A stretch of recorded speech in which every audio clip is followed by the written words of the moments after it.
Punjabi radio ਜੋ S ਸੁਣ ਰਹੇ ਸਾਰੇ ਸਰੋਤਿਆਂ ਨੂੰ ਬਲਵਿੰਦਰ ਕੌਰ ਵੱਲੋਂ ਪਿਆਰ ਭਰੀ ਸਤਿ ਸ਼੍ਰੀ ਅਕਾਲ। ਪ੍ਰੋਗਰਾਮ ਖਬਰ ਤੇ ਨਜ਼ਰ ਵਿੱਚ ਸਾਡੇ ਨਾਲ ਹੋਣਗੇ ਪਟਿਆਲਾ ਸਟੂਡੀਓ ਤੋਂ ਬਲਤੇਜ ਪੰਨੂ ਜੀ, ਦੱਸਣਗੇ ਭਾਰਤ ਵਿੱਚ ਪੰਜਾਬ ਦੇ ਵਿੱਚ ਕੀ ਕੁਛ ਹੋ ਰਿਹਾ। ਖਬਰਾਂ ਤੇ ਨਜ਼ਰ ਮਾਰਾਂਗੇ।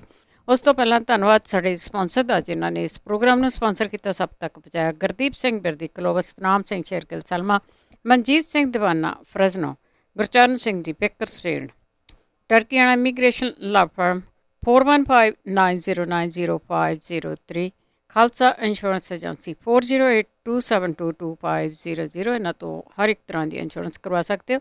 ਆਪ ਸਭ ਦਾ ਬਹੁਤ ਬਹੁਤ ਧੰਨਵਾਦ। ਪ੍ਰੋਗਰਾਮਾਂ ਨੂੰ ਸਪਾਂਸਰ ਕਰਦੇ ਹੋ, ਸਭ ਤੱਕ ਪਹੁੰਚਾਉਂਦੇ ਹੋ। ਸਾਡੇ ਨਾਲ ਜੁੜ ਚੁੱਕੇ ਨੇ ਬਲਤੇਜ ਪੰਨੂ ਜੀ, ਸਤਿ ਸ਼੍ਰੀ ਅਕਾਲ, ਸਵਾਗਤ ਹੈ ਜੀ। ਸਤਿ ਸ਼੍ਰੀ ਅਕਾਲ ਜੀ, ਧੰਨਵਾਦ ਜੀ, ਬਹੁਤ ਮਿਹਰਬਾਨੀ। ਸਿਆਸੀ ਧਿਰਾਂ ਦੀ ਮੀਟਿੰਗ ਦਾ ਕਾਫੀ ਰੌਲਾ ਗਾਲਾ ਸੀਗਾ, ਤੇ ਕੀ ਇਸ ਦਾ ਸਿੱਟਾ ਨਿਕਲਿਆ ਜੋ ਸੰਯੁਕਤ ਮੋਰਚੇ ਵਾਲਿਆਂ ਦੇ ਨਾਲ ਸੀ? ਦੇਖੋ, ਇਹ ਆਪਣੇ ਆਪ ਦੇ ਵਿੱਚ ਇਸ ਪੱਖੋਂ ਤਾਂ ਇੱਕ ਇਤਿਹਾਸਕ ਗੱਲ ਹੈ। ਇਤਿਹਾਸਕ ਮੈਂ ਇਸ ਕਰਕੇ ਕਹਿਣਾ ਜੀ ਕਿ ਜਦੋਂ ਮੁਲਕ ਆਜ਼ਾਦ ਹੋਇਆ ਉਦੋਂ ਬਾਅਦ ਜਿਵੇਂ ਕਿਸਾਨਾਂ ਨੂੰ ਵਰਤਿਆ ਗਿਆ, ਚਾਹੇ ਉਹ ਗ੍ਰੀਨ ਰੈਵੋਲਿਊਸ਼ਨ ਦੇ ਨਾਮ ਦੇ ਹੇਠ ਹੋਵੇ, ਚਾਹੇ ਵਾਈਟ ਰੈਵੋਲਿਊਸ਼ਨ ਦੇ ਨਾਮ ਦੇ ਹੇਠ ਹੋਵੇ, ਮਤਲਬ ਕਿ ਆਪਣੇ ਸੂਬਿਆਂ ਦਾ ਪਾਣੀ ਤੱਕ ਮਕਾਉਣ ਕੰਢੇ ਕਰਤਾ ਕਿਸਾਨਾਂ ਨੇ। ਜਿਹੜੀਆਂ ਪੈਸਟੀਸਾਈਡ ਤੋਂ ਬਿਮਾਰੀਆਂ ਲੱਗੀਆਂ, ਕੈਂਸਰ ਨੂੰ ਅੱਜ ਕਿਸਾਨ ਭੁਗਤ ਰਿਹਾ, ਖੁਦਕੁਸ਼ੀਆਂ ਹੋਣ, ਕਦੀ ਸਿਆਸੀ ਧਿਰਾਂ ਨੇ ਕਿਸਾਨਾਂ ਦੀ ਬਾਂਹ ਨਹੀਂ ਫੜੀ। ਸਿਰਫ ਕਿਸਾਨਾਂ ਦੀ ਯਾਦ ਉਹਨਾਂ ਨੂੰ ਉਦੋਂ ਆਉਂਦੀ ਜਦੋਂ ਚੋਣਾਂ 'ਚ ਥੋੜੇ ਮਹੀਨੇ ਰਹਿ ਜਾਂਦੇ ਤੇ ਉਹ ਕੋਈ ਨਾ ਕੋਈ ਲਾਰਾ ਲਾ ਕੇ ਉਹਨਾਂ ਦੀਆਂ ਵੋਟਾਂ ਜਿਹੜੀਆਂ ਸੀ ਉਹ ਲੈ ਜਾਂਦੇ। ਇਹ ਪਹਿਲੀ ਵਾਰੀ ਹੋ ਰਿਹਾ ਕਿ ਕਿਸਾਨੀ ਧਿਰਾਂ ਇਕੱਠੀਆਂ ਹੋ ਕੇ ਸਿਆਸੀ ਪਾਰਟੀਆਂ ਨੂੰ ਸੱਦ ਕੇ ਇਹ ਕਹਿੰਦੀਆਂ ਕਿ ਚੋਣ ਮੈਨੀਫੈਸਟੋ ਜਿਹੜਾ ਉਹਨੂੰ ਲੀਗਲਾਈਜ਼ ਕਰੋ। ਹਾਲਾਂਕਿ ਲੀਗਲਾਈਜ਼ ਕਰਨਾ ਇਹਨੂੰ ਚੋਣ ਮੈਨੀਫੈਸਟੋ ਨੂੰ ਇਹ ਸੂਬਿਆਂ ਦੇ ਅਧਿਕਾਰਾਂ ਦੇ ਵਿੱਚ ਨਹੀਂ ਗਾ। ਇਹ ਕਾਨੂੰਨ ਚੋਣ ਕਮਿਸ਼ਨ ਨੇ ਬਣਾਉਣਾ ਹੁੰਦਾ। ਸੈਂਟਰ ਕਮਿਸ਼ਨ ਇਹ ਬਣਾ ਸਕਦਾ, ਏਦਾਂ ਦਾ ਕਾਨੂੰਨ ਬਣਾ ਸਕਦਾ, ਬਣਾਊਗਾ ਨਹੀਂ, ਇਹ ਵੀ ਸਭ ਨੂੰ ਪਤਾ ਨਹੀਂ ਬਣਾਊਗਾ। ਪਰ ਚਲੋ, ਗੱਲ ਜਿਹੜੀ ਉਹ ਉੱਠੀ। ਸਿਆਸੀ ਧਿਰਾਂ ਉੱਥੇ ਵੱਖ-ਵੱਖ ਸ਼ਾਮਲ ਹੋਈਆਂ। ਅਕਾਲੀ ਦਲ ਬਾਦਲ ਸ਼ਾਮਲ ਹੋਇਆ, ਕਾਂਗਰਸ ਸ਼ਾਮਲ ਹੋਈ, ਆਮ ਆਦਮੀ ਪਾਰਟੀ ਸ਼ਾਮਲ ਹੋਈ, ਅਕਾਲੀ ਦਲ ਸੰਯੁਕਤ ਢੀਂਡਸਾ ਗਰੁੱਪ ਜਿਹੜਾ ਉਹ ਸ਼ਾਮਲ ਹੋਇਆ, ਬਸਪਾ ਸ਼ਾਮਲ ਹੋਈ, ਇਹਦੇ ਵਿੱਚ ਲੋਕ ਇਨਸਾਫ ਪਾਰਟੀ ਵਾਲੇ ਸ਼ਾਮਲ ਹੋਏ। ਤਾਂ ਚੰਗੀ ਗੱਲ ਸੀ ਕਿ ਉਹ ਸ਼ਾਮਲ ਹੋਏ। ਪਰ ਜਦੋਂ ਇਹ ਸ਼ਾਮਲ ਹੋਏ ਤਾਂ ਉਦੋਂ ਬਾਅਦ ਦੋ ਜਿਹੜੀਆਂ ਧਿਰਾਂ ਨੇ, ਕਾਂਗਰਸ ਤੇ ਅਕਾਲੀ ਦਲ ਬਾਦਲ, ਇਹਨਾਂ ਨੇ ਇਹ ਗੱਲ ਕਹੀ ਕਿ ਕਿਉਂਕਿ ਕਿਸਾਨਾਂ ਨੇ ਇਹ ਗੱਲ ਮੰਗ ਰੱਖੀ ਕਿ ਅਜੇ ਚੋਣ ਪ੍ਰਚਾਰ ਨਾ ਕਰੋ, ਜਦੋਂ ਚੋਣ ਕਮਿਸ਼ਨ ਜਿਹੜਾ ਉਹ ਐਲਾਨ ਕਰੂਗਾ ਉਦੋਂ ਤੁਸੀਂ ਚੋਣ ਪ੍ਰਚਾਰ ਕਰ ਲਿਓ। ਇਹ ਦੋ ਧਿਰਾਂ ਕਹਿੰਦੀਆਂ ਅਸੀਂ ਆਪਣੀ ਹਾਈ ਕਮਾਂਡ ਦੇ ਨਾਲ ਗੱਲ ਕਰਾਂਗੇ, ਉਦੋਂ ਬਾਅਦ ਫਿਰ ਜਵਾਬ ਦੇਵਾਂਗੇ ਵੀ ਅਸੀਂ ਕਿਸਾਨ ਜਥੇਬੰਦੀਆਂ ਦੀ ਇਹ ਗੱਲ ਮੰਨਦੇ ਆ ਜਾਂ ਨਹੀਂ। ਦੇਖੋ, ਇੱਕ ਤਰਕ ਇਹਦੇ ਵਿੱਚ ਵਾਜਬ ਹੈ ਅਕਾਲੀ ਦਲ ਬਾਦਲ ਦਾ ਜਾਂ ਜਿਹੜੀਆਂ ਵਿਰੋਧੀ ਧਿਰਾਂ ਦਾ, ਕਿ ਜੇ ਪਾਬੰਦੀ ਲਾਉਣੀ ਆ ਤਾਂ ਮੁਕੰਮਲ ਪਾਬੰਦੀ ਜਿਹੜੀ ਉਹ ਲਾਈ ਜਾਵੇ, ਕਿਉਂਕਿ ਸਰਕਾਰ ਆਪਣੇ ਤੌਰ ਦੇ ਉੱਤੇ ਇੱਕ ਕਿਸਮ ਦੇ ਨਾਲ ਚੋਣ ਪ੍ਰਚਾਰ ਕਰੀ ਜਾਂਦੀ ਹੈ।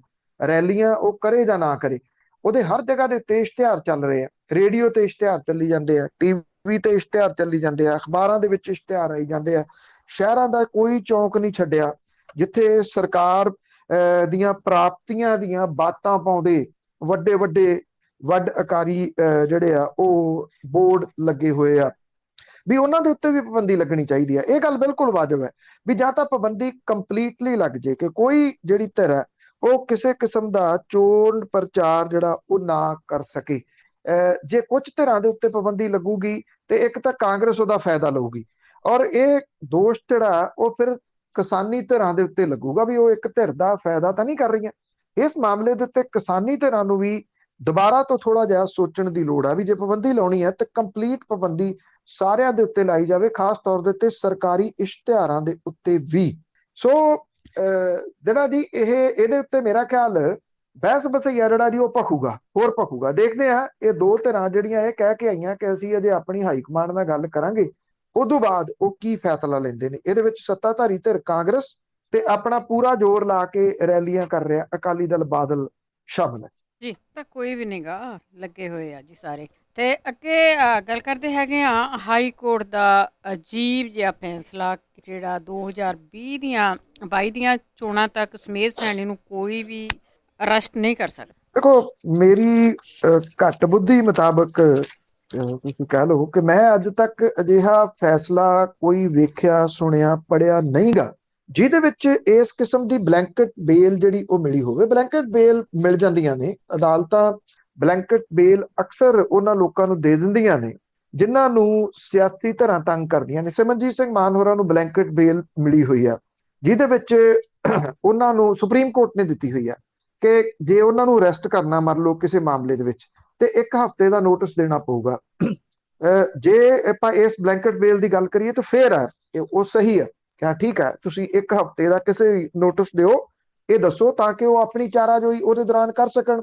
ਇਸ ਤਰ੍ਹਾਂ ਦੀ ਬਲੈਂਕਟ ਬੇਲ ਮਿਲਦੀ ਮੈਂ ਅੱਜ ਤੱਕ ਨਹੀਂ ਸੁਣੀ ਕਿ ਇਸ ਬੰਦੇ ਨੂੰ ਅਰੈਸਟ ਨਹੀਂ ਕੀਤਾ ਜਾ ਸਕਦਾ 2022 ਦੀਆਂ ਚੋਣਾਂ ਤੱਕ ਤੁਸੀਂ ਛੱਡੋ, ਸਰਟਨ ਡੇਟ ਤੱਕ ਇਸ ਤਰ੍ਹਾਂ ਦੀ ਬਲੈਂਕਟ ਬੇਲ ਅੱਜ ਤੱਕ ਨਹੀਂ ਮਿਲਦੀ ਸੁਣੀ ਵੀ ਇਸ ਤਰੀਕ ਤੱਕ ਇਹਨੂੰ ਤੁਸੀਂ ਕਿਸੇ ਵੀ ਮਾਮਲੇ ਦੇ ਵਿੱਚ ਗ੍ਰਿਫਤਾਰ ਨਹੀਂ ਕਰ ਸਕਦੇ, ਕਿਉਂਕਿ ਉਹ ਇਹ ਕਹਿੰਦਾ ਇਹਦੇ ਵਿੱਚ ਜਿਹੜੀ ਟੈਕਨੀਕਲੀ ਜਾਂ ਖਤਰਨਾਕ ਗੱਲ ਮੈਨੂੰ ਜਾਪਦੀ ਆ ਉਹ ਇਹਦੇ ਵਿੱਚ ਉਹਨਾਂ ਨੇ ਇਹ ਨਹੀਂ ਕਿਹਾ ਕਿ ਜਿਹੜੇ ਉਹਦੇ ਉੱਤੇ ਤੁਸੀਂ ਮਾਮਲੇ ਦਰਜ ਕੀਤੇ ਆ ਉਹਨਾਂ ਮਾਮਲਿਆਂ 'ਚ ਕਿਸੇ ਵੀ ਮਾਮਲੇ ਦੇ ਵਿੱਚ ਉਹ, ਕਿਉਂਕਿ ਉਹਨੇ ਪਲੀ ਜਿਹੜੀ ਲਈ ਆ ਅਦਾਲਤ ਦੇ ਵਿੱਚ ਉਹ ਇਸ ਗੱਲ ਦੀ ਲਈ ਆ ਕਿ ਇਹ ਪੋਲੀਟੀਕਲ ਵੈਡੈਂਟਾ ਹੈ ਕਿ ਮੈਨੂੰ ਜਿਹੜੀ ਰਾਜਨੀਤੀ ਦੇ ਬਦਲਾਖੋਰੀ ਦੇ ਕਰਕੇ ਅਰੈਸਟ ਜਿਹੜਾ ਉਹ ਕੀਤਾ ਜਾ ਸਕਦਾ ਜਾਂ ਮੇਰੇ ਉੱਤੇ ਕੇਸ ਹੋ ਸਕਦਾ ਕੋਈ।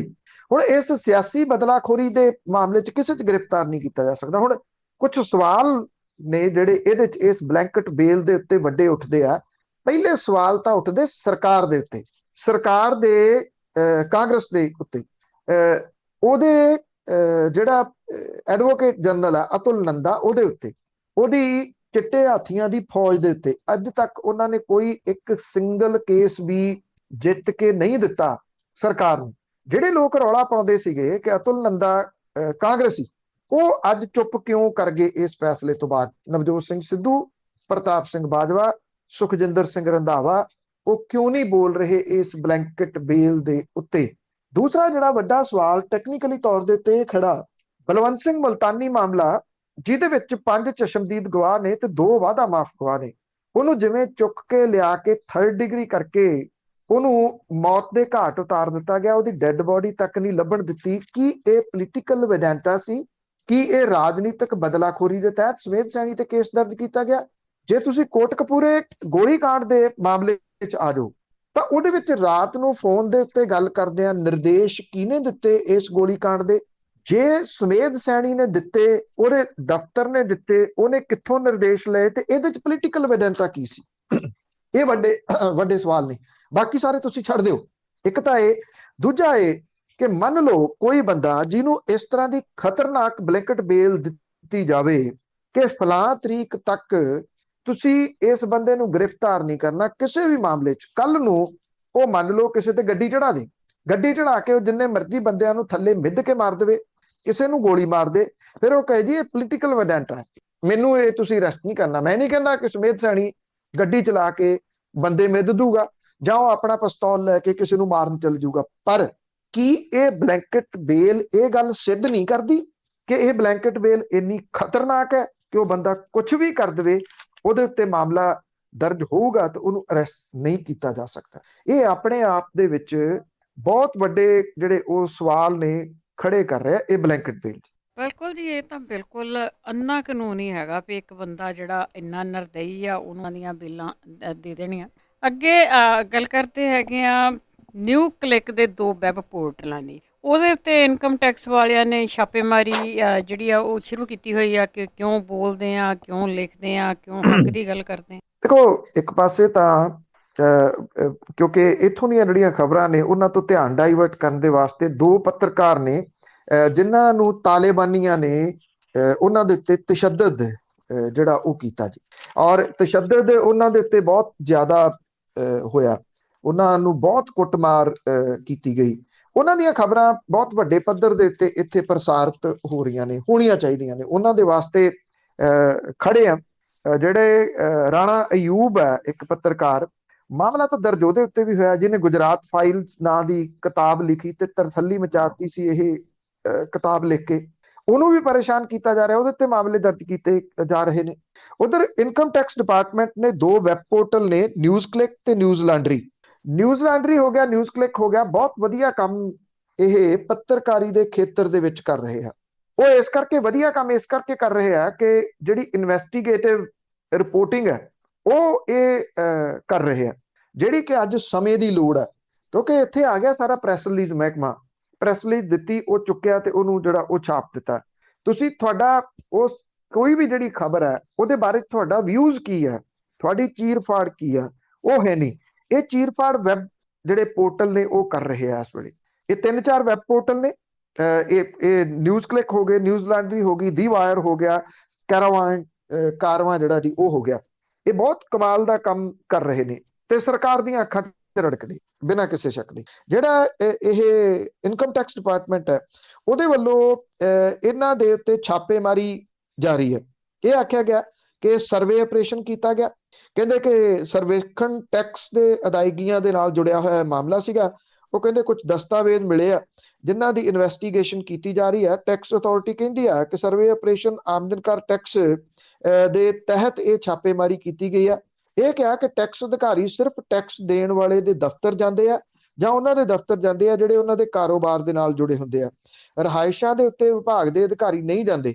ਵਿਭਾਗ ਦਸਤਾਵੇਜ਼ ਜ਼ਰੂਰ ਜ਼ਬਤ ਜਿਹੜੀ ਉਹ ਕਰ ਸਕਦਾ ਹੈ। ਪੋਰਟਲ ਜਾਂ ਇਹਦੇ ਪ੍ਰਮੋਟਰਾਂ ਨੇ ਅਜੇ ਤੱਕ ਇਸ ਮਾਮਲੇ ਦੇ ਉੱਤੇ ਕੋਈ ਟਿੱਪਣੀ ਨਹੀਂ ਕੀਤੀ, ਪਰ ਇਹਨਾਂ ਦੇ ਸੋਸ਼ਲ ਮੀਡੀਆ ਹੈਂਡਲ ਤੋਂ ਲਗਾਤਾਰ ਖਬਰਾਂ ਤੇ ਲੇਖ ਪ੍ਰਕਾਸ਼ਿਤ ਕੀਤੇ ਜਾ ਰਹੇ ਆ। ਨਿਊਜ਼ ਕਲਿੱਕ ਤੇ ਇਹਦੇ ਸੰਸਥਾਪਕਾਂ ਦੇ ਉੱਤੇ ਈਡੀ ਨੇ ਫਰਵਰੀ ਦੇ ਵਿੱਚ PMLA ਕਾਨੂੰਨ ਦੇ ਤਹਿਤ ਛਾਪੇ ਮਾਰੇ ਸੀ ਔਰ ਉਦੋਂ ਦੋਸ਼ ਲਾਇਆ ਗਿਆ ਸੀਗਾ ਕਿ ਰਜਿਸਟਰਡ ਕੰਪਨੀ ਜਿਹੜੀ ਪੋਰਟਲ ਇਹ ਜਿਹੜੀ ਚਲਾਉਂਦੀ ਆ ਉਹਨਾਂ ਨੇ ਕੁਝ ਹੇਰ ਫੇਰ ਜਿਹੜੀ ਆ ਉਹ ਕੀਤੀ ਆ। ਹਾਲਾਂਕਿ ਉਹਦੇ ਵਿੱਚੋਂ ਕੁਝ ਵੀ ਨਹੀਂ ਸੀ ਨਿਕਲਿਆ। ਹੁਣ ਸਵਾਲ ਵੱਡਾ ਇਹ ਖੜਾ ਕਿ ਇਹ ਜਿਹੜੀ ਛਾਪੇਮਾਰੀ ਆ ਇਹ ਬਦਲਾਖੋਰੀ ਰਾਜਨੀਤੀ ਜਾਂ ਉਹਨਾਂ ਨੂੰ ਰੋਕਣ ਦੇ ਵਾਸਤੇ ਤਾਂ ਨਹੀਂ ਕੀਤੀ ਗਈ। ਇੱਕ ਪਾਸੇ ਤੁਸੀਂ ਖਬਰਾਂ ਜਿਹੜੀਆਂ ਵੱਡੀਆਂ ਇਹ ਪ੍ਰਕਾਸ਼ਿਤ ਕਰ ਰਹੇ ਹੋ ਜੀ, ਤਾਲਿਬਾਨੀਆਂ ਨੇ ਬਹੁਤ ਜ਼ੁਲਮ ਜਿਹੜੇ ਉਹ ਪੱਤਰਕਾਰਾਂ ਦੇ ਉੱਤੇ ਢਾਉਣੇ ਸ਼ੁਰੂ ਕਰਤੇ। ਇੱਥੇ ਕੀ ਹੋ ਰਿਹਾ? ਰਾਣਾ ਅਯੂਬ ਹੋ ਗਿਆ ਜਾਂ ਇਹਨਾਂ ਵੈਬ ਪੋਰਟਲ ਦੇ ਉੱਤੇ ਇਹ ਛਾਪੇਮਾਰੀ ਕੀਤੀ ਜਾ ਰਹੀ ਹੈ। ਡਰਾਉਣ ਦੇ ਜਿਹੜੇ ਉਹ ਯਤਨ ਨੇ ਜੀ। ਇਹ ਜਿਹੜੀਆਂ ਏਜੰਸੀਆਂ ਨੇ ਇਹਨਾਂ ਨੇ ਸਰਕਾਰ ਨੂੰ ਆਪਣੇ ਗੋਲੇ ਬਣਾ ਲਿਆ ਕਿ ਜਿੱਧਰ ਨੂੰ ਚਾਹੁੰਦੇ ਨੇ, ਜਿਹੜੇ ਵਿਰੋਧੀ ਦੇ ਖਿਲਾਫ ਚਾਹੁੰਦੇ ਨੇ ਉਧਰ ਨੂੰ ਇਹਨਾਂ ਨੂੰ ਪਾ ਦਿੰਦੇ। ਬਿਲਕੁਲ ਜੀ, ਜਾਂ ਅੱਜ ਮੰਨੋ ਜਾਂ ਦੇਰ ਨਾ ਮੰਨੋ ਦੇਸ਼ ਮੁੜ ਕੇ ਗੁਲਾਮ ਹੋ ਗਿਆ ਆ। ਇਹ ਰਾਜੇ ਬਣ ਕੇ ਬੈਠ ਗਏ। ਅੱਗੇ ਰੋਡਵੇਜ਼ ਤੇ PRTC ਦੇ ਵਾਲਿਆਂ ਨੇ ਮੁੱਖ ਮੰਤਰੀ ਪੰਜਾਬ ਦਾ ਘਰ ਘੇਰਿਆ। ਬਿਲਕੁਲ ਜੀ, ਇਹ ਉਹ ਘਰ ਜਿੱਥੇ ਕਿ ਮੁੱਖ ਮੰਤਰੀ ਹੋਰੀ ਬੱਕਰੇ ਬਣਾ ਰਹੇ ਸੀਗੇ 2 ਦਿਨ ਪਹਿਲਾਂ ਖਿਡਾਰੀਆਂ ਨੂੰ ਖਵਾਉਣ ਦੇ ਵਾਸਤੇ। ਉਸ ਘਰ ਦੇ ਆਮ ਬੰਦੇ ਨੂੰ ਤਾਂ ਕਿਸੇ ਨੂੰ ਜਾਣ ਦੀ ਪਰਮਿਸ਼ਨ ਨਹੀਂ ਹੈਗੀ। ਔਰ ਇੱਥੇ ਕੱਚੇ ਮੁਲਾਜ਼ਮ ਇੱਕ ਤਾਂ ਪਟਿਆਲੇ ਦੇ ਵਿੱਚ ਬੈਠ ਗਏ ਨੇ, ਫੁਹਾਰਾ ਚੌਂਕ ਵਾਲੀ ਸੜਕ ਹੀ ਘੇਰ ਲਈ ਆ ਪੂਰੀ ਦੀ ਪੂਰੀ ਉਹਨਾਂ ਨੇ। ਉਹ ਆਪਣਾ ਰਾਸ਼ਨ ਪਾਣੀ ਲੈ ਕੇ 6 ਮਹੀਨਿਆਂ ਦਾ ਇੱਥੇ ਆ ਕੇ ਬੈਠ ਗਏ ਆ। ਤੰਬੂ ਸੜਕ ਦੇ ਉੱਤੇ ਉਹਨਾਂ ਨੇ ਗੱਡ ਲਏ ਆ। ਉਧਰੋਂ PRTC ਤੇ ਰੋਡਵੇਜ ਵਾਲੇ ਜਿਹੜੇ ਕੱਚੇ ਮੁਲਾਜ਼ਮ ਨੇ, ਡਰਾਇਆ ਜਾ ਰਿਹਾ ਉਹਨਾਂ ਨੂੰ ਨੋਟਿਸ ਜਾਰੀ ਕਰਕੇ ਕਿ ਤੁਹਾਨੂੰ ਨੌਕਰੀ ਤੋਂ ਕੱਢ ਦਿਆਂਗੇ ਜੇ ਤੁਸੀਂ ਇਹ ਹੜਤਾਲ ਵਾਪਸ ਨਾ ਲਈ। ਉਹ ਕਹਿੰਦੇ ਡਰਾਈ ਚੱਲੋ ਨੋਟਿਸ ਤੋਂ, ਜੇ ਸਾਨੂੰ ਪੱਕਿਆਂ ਨਹੀਂ ਕਰਦੇ ਅਸੀਂ ਤਾਂ ਵਾਪਸ ਨਹੀਂ ਆਉਂਦੇ। ਜਿਹੜਾ ਘਾਟਾ ਲੱਖਾਂ ਦਾ ਉਹ ਰੋਡਵੇਜ ਨੂੰ ਪੈ ਰਿਹਾ। ਸਰਕਾਰ ਘਰ ਘਰ ਨੌਕਰੀ ਦਾ ਵਾਅਦਾ ਕਰਕੇ ਆਈ ਸੀ, ਜੇ ਕੱਚੇ ਮੁਲਾਜ਼ਮ ਰੱਖੇ ਆ ਤੁਸੀਂ ਉਹਨਾਂ ਨੂੰ ਪੱਕਿਆਂ ਕਰ ਦਿਓਗੇ ਤੇ ਘੱਟੋ ਘੱਟ ਰੋਡਵੇਜ ਦੇ ਵਿੱਚ ਉਹ ਨਿੱਠ ਕੇ ਕੰਮ ਤਾਂ ਪਨਬੱਸ ਦੇ ਉੱਤੇ ਜਾਂ PRTC ਦੇ ਉੱਤੇ ਕਰਨਗੇ। ਨਹੀਂ ਸੁਣਿਆ ਜਾ ਰਿਹਾ। ਸੀਸਵਾਂ ਘਰ ਦੇ ਨੇੜੇ ਘਿਰਾਓ ਕੀਤਾ, ਤਿੱਖਾ ਰੋਸ ਪ੍ਰਗਟ ਕੀਤਾ। ਇਹ ਕਿਹਾ ਗਿਆ ਕਿ ਮੁੱਖ ਮੰਤਰੀ ਹੋਰਾਂ ਨੇ ਕੈਪਟਨ ਸਰਕਾਰ ਨੇ ਵਾਅਦੇ ਤੋਂ ਉਹ ਮੁੱਕਰ ਗਈ। ਉਹਨੇ ਵਾਅਦੇ ਕਰਕੇ ਜਿਹੜੇ ਆਈ ਸੀ ਉਹਨਾਂ ਵਾਅਦਿਆਂ ਤੋਂ ਉਹ ਮੁੱਕਰ ਗਈ। ਵਾਅਦੇ ਤਾਂ ਵੈਸੇ ਟਰਾਂਸਪੋਰਟ ਪਾਲਿਸੀ ਲਿਆਉਣ ਦੇ ਵੀ ਕੀਤੇ ਸੀਗੇ 3 ਮਹੀਨਿਆਂ ਦੇ ਵਿੱਚ। 3 ਮਹੀਨੇ ਛੱਡੋ, 3 ਸਾਲ ਛੱਡੋ, 5ਵਾਂ ਸਾਲ ਸ਼ੁਰੂ ਹੋ ਗਿਆ, ਅਜੇ ਤੱਕ ਨਹੀਂ ਆਈ। ਟਰਾਂਸਪੋਰਟ ਵਾਲੇ ਮਾਮਲੇ ਦੇ ਵਿੱਚ ਸਰਕਾਰ ਸਿੱਧਮ ਸਿੱਧੀ ਇੱਕ ਵੱਡੇ ਪ੍ਰਾਈਵੇਟ ਅਦਾਰੇ ਵਾਲੇ ਪਰਿਵਾਰ, ਬਾਦਲ ਪਰਿਵਾਰ ਦਾ ਸਾਥ ਦੇ ਰਹੀ ਹੈ। ਅਦਾਲਤਾਂ ਤੱਕ ਨੇ ਜਿਹੜੇ ਇਹਨਾਂ ਦੇ ਪਰਮਿਟ ਸੀ ਉਹ ਰੱਦ ਕਰ ਦਿੱਤੇ। ਅਜੇ ਤੱਕ ਉਸ ਮਾਮਲੇ ਤੇ ਕੱਖ ਨਹੀਂ ਕਰ ਰਹੀ। ਇਹਨਾਂ ਜਿਹੜੇ ਮੁਲਾਜ਼ਮ ਨੇ ਉਹਨਾਂ ਨੇ ਇਹ ਗੱਲ ਕਹੀ ਹੈ ਜੀ ਕਿ ਉਹਨਾਂ ਦੀ ਹੜਤਾਲ ਇਹ ਜਾਰੀ ਰਹੂਗੀ। ਉਹ ਕਹਿੰਦੇ ਆ ਕਿ ਗੱਲਬਾਤ ਹੁੰਦੀ ਰਹੇ, ਅਸੀਂ ਗੱਲਬਾਤ ਤੋਂ ਨਾ ਨਹੀਂ ਕਰ ਰਹੇ, ਗੱਲਬਾਤ ਕਰਦੇ ਰਹਾਂਗੇ। ਪਰ ਇਹ ਕਿਹਾ ਕਿ ਜਿੰਨੀ ਦੇਰ ਤੱਕ ਮੰਗਾਂ ਨਹੀਂ ਮੰਨੀਆਂ ਜਾਂਦੀਆਂ, ਸਾਨੂੰ ਧਮਕੀਆਂ ਦਿੱਤੀਆਂ ਜਾ ਰਹੀਆਂ ਨੇ, ਪਰ ਉਹਨਾਂ ਧਮਕੀਆਂ ਦੀ ਪਰਵਾਹ ਕੀਤੇ ਬਿਨਾਂ ਅਸੀਂ ਆਪਣੀ ਹੜਤਾਲ ਇਸੇ ਤਰੀਕੇ ਨਾਲ ਜਾਰੀ ਰੱਖਾਂਗੇ ਜੀ। ਅੱਗੇ ਗੱਲ ਕਰਦੇ ਹੈਗੇ ਆ 25,000 ਭਗੌੜਿਆਂ ਦੀ, ਇਸ ਦੇ ਕਾਬੂ ਨਹੀਂ ਆ ਰਹੇ, ਉਹਨਾਂ ਦੀ ਪਹੁੰਚ ਤੋਂ ਬਾਹਰ ਆ। ਦੇਖੋ ਪ੍ਰਕਾਸ਼ ਸਿੰਘ ਬਾਦਲ ਹੋਰੀ ਵੈਸੇ ਇੱਕ ਗੱਲ ਕਹਿੰਦੇ ਹੁੰਦੇ ਸੀਗੇ ਕਿ ਇਹ ਕੀੜੀ ਵੀ ਕਿਤੇ ਤੁਰੀ ਜਾਂਦੀ ਹੋਵੇ ਤੇ ਸਾਨੂੰ ਦਿਸ ਪੈਂਦੀ ਹੈ। ਉਹ ਹੁਣ ਇਹ ਪਤਾ ਨਹੀਂ ਕੀੜੀਆਂ ਵੱਡੀਆਂ ਹੋ ਗਈਆਂ ਜਾਂ ਕੀੜੀਆਂ ਛੋਟੀਆਂ ਹੋ ਗਈਆਂ ਜਾਂ ਉਹ ਕਿਤੇ ਲੁਕ ਲੱਗ ਗਈਆਂ, ਦਿਸਦੀਆਂ ਨਹੀਂ। ਇਹ ਇਸ ਵੇਲੇ ਮੌਜੂਦਾ ਜਿਹੜੀ ਸਰਕਾਰ ਹੈ, ਉਹਨੂੰ ਕੱਖ ਨਹੀਂ ਦਿਸ ਰਿਹਾ। ਮੈਂ ਪ੍ਰਸ਼ਾਸਨਿਕ ਤੌਰ ਦੇ ਉੱਤੇ ਗੱਲ ਕੀਤੀ ਹੈ ਵੀ ਮੁੱਖ ਮੰਤਰੀ ਇਹ ਵੀ ਕਹਿੰਦੇ ਸੀ ਕਿਸੇ ਟਾਈਮ, ਸਾਬਕਾ ਹੋ ਗਏ ਹੁਣ ਉਹ, ਕਿ ਸਾਨੂੰ ਸਭ ਕੁਝ ਦਿਸ ਪੈਂਦਾ, ਵੀ ਇਹ ਕਿਉਂ ਨਹੀਂ ਜਿਹੜਾ ਉਹ ਦਿਸ ਰਿਹਾ। ਵਿਧਾਨ ਸਭਾ ਚੋਣਾਂ ਦੇ ਮੱਦੇਨਜ਼ਰ ਜਿਹੜੀਆਂ ਅਦਾਲਤਾਂ ਨੇ ਉਹਨਾਂ ਦੀ ਘੁਰਕੀ ਤੋਂ ਬਾਅਦ ਹੁਣ ਹਫੜਾ ਦਫੜੀ ਜਿਹੜੀ ਆ ਉਹ ਮਚੀ ਆ ਪੰਜਾਬ ਪੁਲਿਸ ਦੇ ਵਿੱਚ। ਪੰਜਾਬ ਪੁਲਿਸ ਨੇ 25,000 ਦੇ ਕਰੀਬ ਭਗੌੜੇ ਜਿਹੜੇ ਅਪਰਾਧੀ ਨੇ ਉਹਨਾਂ ਨੂੰ ਅਰੈਸਟ ਕਰਨ ਦੇ ਵਾਸਤੇ ਕਾਰਵਾਈ ਸ਼ੁਰੂ ਕੀਤੀ ਹੈ। ਨਸ਼ਾ ਤਸਕਰੀ ਸਣੇ ਵਿਦੇਸ਼ਾਂ ਦੇ ਵਿੱਚ ਜਿਹੜੇ ਜਾ ਕੇ ਵਸ ਗਏ ਕੁਝ ਦੂਜੇ ਸੂਬਿਆਂ ਦੇ ਦਹਾਕਿਆਂ ਤੋਂ ਭਗੌੜੇ ਮੁਲਜ਼ਮ ਨੇ ਪੁਲਿਸ ਲਈ ਚੁਣੌਤੀ ਬਣੇ ਹੋਏ ਆ। ਇਹਨਾਂ ਨੂੰ ਗ੍ਰਿਫਤਾਰ ਕਰਨ ਦੇ ਵਿੱਚ ਪੂਰੇ ਤਰੀਕੇ ਨਾਲ ਫੇਲ ਹੋਣ ਤੋਂ ਬਾਅਦ ਨਿਆਂ ਪ੍ਰਣਾਲੀ ਨੇ ਪੁਲਿਸ ਦੀ ਖਿਚਾਈ ਕੀਤੀ ਆ। ਫਰੀਦਕੋਟ ਰੇਂਜ ਦੇ ਡੀਆਈਜੀ ਸੁਰਜੀਤ ਸਿੰਘ ਤੇ ਡਿਸਟ੍ਰਿਕਟ ਜਿਹੜੇ ਐਸਐਸਪੀ ਨੇ, ਉਹਨਾਂ ਨੇ ਕਿਹਾ ਕਿ ਨਿਆਂ ਪ੍ਰਣਾਲੀ ਦੀਆਂ ਹਦਾਇਤਾਂ ਤੇ ਭਗੌੜੇ ਅਪਰਾਧੀਆਂ ਦੇ ਖਿਲਾਫ ਨਵੀਆਂ ਐਫਆਈਆਰ ਦਰਜ ਕੀਤੀਆਂ ਜਾ ਰਹੀਆਂ ਨੇ। ਮੋਗਾ ਡਿਸਟ੍ਰਿਕਟ ਦੇ ਵਿੱਚ ਕੁਝ 350 ਭਗੌੜਿਆਂ ਦੀ ਪਛਾਣ ਪੁਲਿਸ ਨੇ ਕੀਤੀ ਆ। ਜਿਹੜੀਆਂ ਸੰਬੰਧਿਤ ਅਦਾਲਤਾਂ ਨੇ ਉਹਨਾਂ ਦੇ ਕੋਲੋਂ ਰਿਕਾਰਡ ਹਾਸਲ ਕਰਕੇ ਉਹਨਾਂ ਦੀ ਗ੍ਰਿਫਤਾਰੀ ਦੀ ਰਣਨੀਤੀ ਉਲੀਕੀ ਜਾ ਰਹੀ ਹੈ। ਵਿਭਾਗ ਦੇ ਕੋਲੇ ਭਗੌੜੇ ਮੁਲਜ਼ਮਾਂ ਦੀ ਸੂਚੀ ਤਾਂ ਹੈ, ਪਰ ਉਹਨਾਂ ਦੇ ਕੋਲੇ ਇਹ ਜਾਣਕਾਰੀ ਨਹੀਂ ਆ ਕਿ ਇਹਨਾਂ ਚੋਂ ਕਿੰਨੇ ਜਿਉਂਦੇ ਤੇ ਕਿੰਨੇ ਮਰ ਚੁੱਕੇ ਨੇ। ਹਰ ਸਾਲ ਭਗੌੜਿਆਂ ਦੀ ਗਿਣਤੀ ਵੱਧ ਰਹੀ ਹੈ। ਸਾਲ 16 ਦੇ ਵਿੱਚ ਅਕਾਲੀ ਭਾਜਪਾ ਗੱਠਜੋੜ ਵੇਲੇ ਹਕੂਮਤ ਨੇ ਭਗੌੜੇ ਮੁਲਜ਼ਮਾਂ ਨੂੰ ਕਾਬੂ ਕਰਨ ਲਈ ਇਨਾਮ ਦੀ ਜਿਹੜੀ ਮੁਹਿੰਮ ਵਿੱਢੀ ਸੀਗੀ ਤੇ ਮੌਜੂਦਾ ਹਾਕਮ ਧਿਰ ਨੇ ਪੁਲਿਸ ਵਿਭਾਗ ਦੇ ਸਿਆਸੀਕਰਨ ਦਾ ਦੋਸ਼ ਲਾਇਆ ਸੀਗਾ ਉਸ ਵੇਲੇ ਕਿ ਤੁਸੀਂ ਸਿਆਸੀਕਰਨ ਕਰਤਾ। ਉਹ ਆ ਗਈ, ਉਹਨੇ ਸਿਆਸੀਕਰਨ ਕਿਹੋ ਜਿਹਾ ਕਰਤਾ ਕਿ 6 ਮਹੀਨੇ ਤੋਂ ਬਾਅਦ ਸੂਬੇ ਦੇ ਵਿੱਚ ਉਦੋਂ ਬਾਅਦ ਕਾਂਗਰਸ ਦੀ ਸਰਕਾਰ ਬਣ ਗਈ। 26 ਅਕਤੂਬਰ 16 ਨੂੰ ਪੁਲਿਸ ਵਿਭਾਗ ਦੇ ਬਿਊਰੋ ਆਫ ਇਨਵੈਸਟੀਗੇਸ਼ਨ ਦੇ ਵੱਲੋਂ ਗੰਭੀਰ ਅਪਰਾਧਾਂ 'ਚ ਸ਼ਾਮਲ ਭਗੌੜਿਆਂ ਨੂੰ ਕਾਬੂ ਕਰਨ ਲਈ ਇਨਾਮੀ ਰਾਸ਼ੀ ਮਾਮਲੇ ਦੇ ਉੱਤੇ ਅਮਲ ਹੀ ਨਹੀਂ ਹੋ ਸਕਿਆ। ਕਿਸੇ ਨੇ ਅਮਲ ਹੀ ਨਹੀਂ ਮੁੜ ਕੇ ਜਿਹੜਾ ਉਹ ਕੀਤਾ। ਜਿਹੜਾ ਇੱਥੇ ਹੁੰਦੇ ਸਨ ਦੀ ਵੈਨਕੂਵਰ ਦੇ ਵਿੱਚ ਰਹੇ ਨੇ ਮਿਸਟਰ ਚੀਮਾ, ਪੱਤਰਕਾਰ ਸਨ, ਉਹਨਾਂ ਦੀ ਮੌਤ ਹੋ ਗਈ ਕੁਝ ਸਾਲ ਪਹਿਲਾਂ ਕੈਨੇਡਾ ਦੇ ਵਿੱਚ। ਉਹ ਉੱਥੇ ਕੱਚੇ ਸੀਗੇ। ਹੁਣ ਇੱਥੇ ਉਹਨਾਂ ਦਾ ਪਰਿਵਾਰ ਜਿਹੜਾ ਪਿਛਲੇ ਦਿਨੀ ਉਹਨਾਂ ਦੇ ਮੈਂਬਰ ਜਿਹੜੇ ਕਹਿੰਦੇ ਕਿ ਸਾਡੇ ਘਰੇ ਹੁਣ ਗੇੜੀਆਂ ਦੇ ਦੇ ਕੇ ਕਦੀ ਕਿਸੇ ਡਿਸਟ੍ਰਿਕਟ ਦੀ ਪੁਲਿਸ ਆ ਜਾਂਦੀ ਹੈ, ਕਿਸੇ ਡਿਸਟ੍ਰਿਕਟ ਦੀ, ਕਿਉਂਕਿ ਉਹਨਾਂ ਦੇ ਉੱਤੇ ਕਿਸੇ ਵੇਲੇ ਇੱਥੇ ਮਾਮਲੇ ਦਰਜ ਸਨ ਪੰਜਾਬ ਦੇ ਵਿੱਚ ਜਿਹੜੇ ਉਹ ਕਾਲੇ ਦਿਨਾਂ ਦੇ ਦੌਰਾਨ ਉਹਨਾਂ ਦੇ ਮਾਮਲੇ ਦਰਜ ਸਨ। ਉਹ ਕਹਿੰਦੇ ਕਿ ਉਹ ਉੱਥੇ ਕਿਉਂਕਿ ਕੱਚੇ ਸੀ, ਉਹਨਾਂ ਦੇ ਵਿੱਚੋਂ ਇਹਨਾਂ ਦੇ ਪਰਿਵਾਰ ਦਾ ਕੋਈ ਮੈਂਬਰ ਉੱਥੇ ਜਾ ਨਹੀਂ ਸਕਦਾ ਕੈਨੇਡਾ।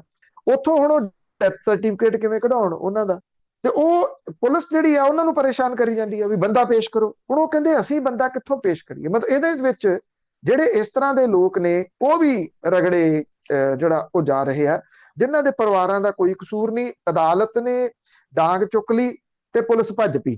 ਜਦੋਂ ਅਦਾਲਤ ਠੰਡੀ ਪੈ ਜਾਊਗੀ ਪੁਲਿਸ ਵੀ ਬਹਿ ਜਾਊਗੀ। ਜੀ ਬਿਲਕੁਲ। ਤੇ ਅੱਗੇ 2.5 ਦਹਾਕਿਆਂ ਦੇ ਵਿੱਚ ਪੰਜਾਬ ਦੀਆਂ ਸਰਕਾਰਾਂ ਨੇ 166 ਕਰੋੜ ਹੈਲੀਕਾਪਟਰਾਂ ਦੇ ਝੂਟਿਆਂ ਤੇ ਲਾਇਆ। ਦੇਖੋ ਇਹ ਜਦੋਂ ਗੱਲ ਆਉਂਦੀ ਆ ਖਜ਼ਾਨਿਆਂ ਦੀ, ਖਜ਼ਾਨੇ ਦਾ ਕੀ ਹਾਲ ਆ, ਤੇ ਉਹ ਇੱਕ ਗੱਲ ਤਾਂ ਸੋਸ਼ਲ ਮੀਡੀਆ ਦੇ ਉੱਤੇ ਬਹੁਤ ਵਾਇਰਲ ਰਹਿੰਦੀ ਹੈ ਨਾ ਕਿ ਖਜ਼ਾਨਾ ਖਾਲੀ ਹੈ।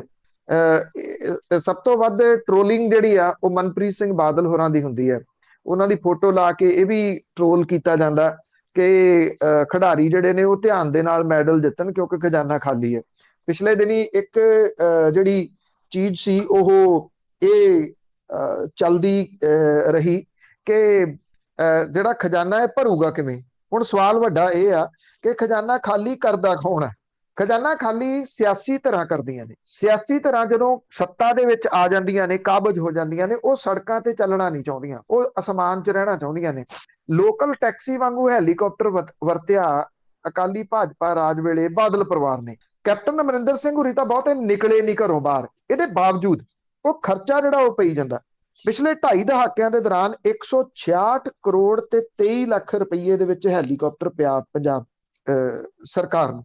ਅਕਾਲੀ ਭਾਜਪਾ ਗੱਠਜੋੜ ਨੰਬਰ 1 ਦੇ ਉੱਤੇ ਰਿਹਾ ਹੈਲੀਕਾਪਟਰ ਵਰਤਣ ਲਈ। ਉਹਨੇ 119 ਕਰੋੜ 35 ਲੱਖ ਰੁਪਈਆ ਹੈਲੀਕਾਪਟਰਾਂ ਤੇ ਖਰਚਿਆ। ਕਾਂਗਰਸ ਹਕੂਮਤ ਦੇ ਦੌਰਾਨ ਇਹ 46 ਕਰੋੜ 88 ਲੱਖ ਰੁਪਏ 'ਚ ਪਿਆ। ਸਾਲ 2007 ਤੋਂ 12 ਦੇ ਦੌਰਾਨ ਹੈਲੀਕਾਪਟਰਾਂ ਦੇ 426 ਗੇੜੇ ਕੱਲੇ ਪਿੰਡ ਬਾਦਲ 'ਚ ਲੱਗੇ। ਇਹ ਜਿਹੜਾ ਆਰਟੀਆਈ ਦੇ ਤਹਿਤ ਜਿਹੜੀ ਇਹ ਜਾਣਕਾਰੀ ਆ ਉਹ ਇਹ ਗੱਲ ਕਹਿੰਦੀ ਆ ਕਿ ਅਪ੍ਰੈਲ 2017 ਤੋਂ 31 ਜੁਲਾਈ 21 ਤੱਕ ਸਰਕਾਰੀ ਹੈਲੀਕਾਪਟਰ ਦੇ ਆਪਰੇਸ਼ਨ ਤੇ ਮੇਨਟੇਨੈਂਸ ਦਾ ਖਰਚਾ, ਪ੍ਰਾਈਵੇਟ ਹੈਲੀਕਾਪਟਰਾਂ ਦੇ ਭਾੜੇ ਦਾ ਖਰਚਾ 14 ਕਰੋੜ 58 ਲੱਖ ਰੁਪਏ ਰਿਹਾ।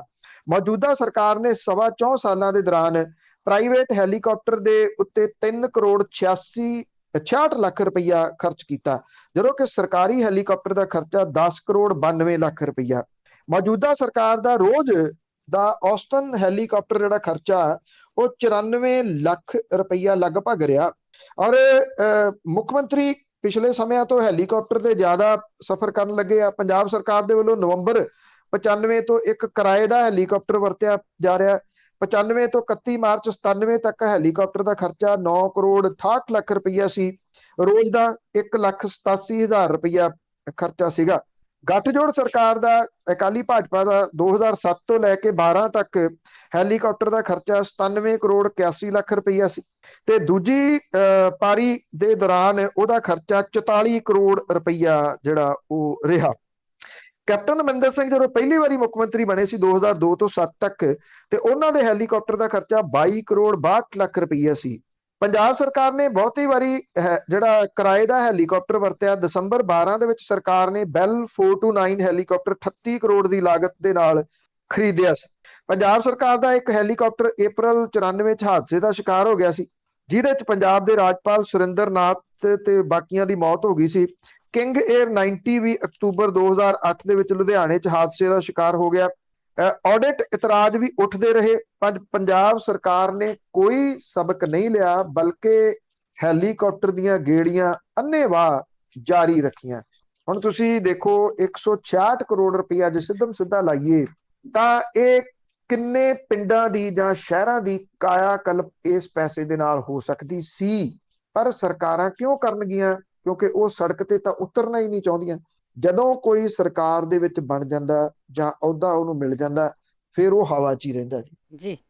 ਇਹਦੇ ਵਿੱਚ ਕੋਈ ਤੇ ਅੱਗੇ ਦਬਾਅ ਹੇਠ ਅੰਮ੍ਰਿਤਸਰ ਤੇ 144 ਧਾਰਾ ਜਿਹੜੀ ਆ ਉਹ ਤਾਂ ਚੱਕਣੀ ਪਈ ਆ, ਪਰ ਕਈ ਸੁਝਾਅ ਵੀ ਮਿਲੇ ਆ। ਦੇਖੋ, ਇਸ ਮਾਮਲੇ ਦੇ ਵਿੱਚ ਇਹ ਵਿਵਾਦ ਵੱਡਾ ਛਿੜਪਿਆ ਹੋਇਆ।